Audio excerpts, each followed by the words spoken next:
கோடம்பாக்கம் தாம்பரம் இடையே தண்டவாள பராமரிப்பு பணிகள் காரணமாக சென்னை கடற்கரை தாம்பரம் இடையில் மின்சார ரயில் சேவை நிறுத்தப்பட்டதால் பயணிகள் தாம்பரம் பேருந்து நிலையத்தில் குவிந்திருக்கிறார்கள். இதனால் ஜிஎஸ்டி சாலையில் கடுமையான போக்குவரத்து பாதிப்பு ஏற்பட்டிருக்கிறது. இது குறித்த கூடுதல் விவரங்களோடு இணைகிறார் செய்தியாளர் சுரேஷ். விவரங்களை எந்த அளவுக்கு இருக்கு தாம்பரம் பகுதியில்?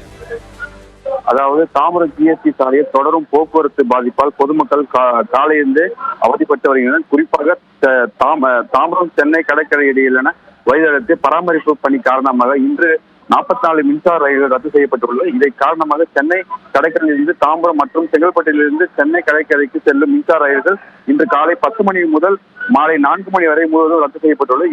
இதனால் தாம்பரம் பேருந்து நிலையத்தில் இருந்து பொதுமக்கள் செல்லக்கூடிய பொதுமக்கள் பயன்படுத்தி இதன் மூலம் காலையிலிருந்தே பயணிகள் பயன்படுத்தி வருகின்றனர். இதைத் தொடர்ந்து காலையிலிருந்து படிப்படியாக தாம்பரம் ஜிஎஸ்டி சாலை போக்குவரத்து பாதிப்பு ஏற்பட்ட நிலையில் தற்போது கடும் போக்குவரத்து பாதிப்பு ஏற்பட்டு வருகிறது.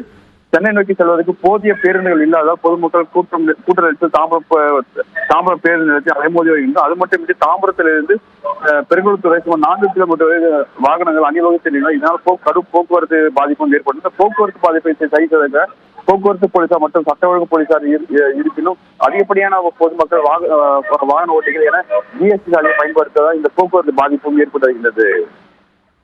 நன்றி சுரேஷ், விரிவான விவரங்களுக்கு.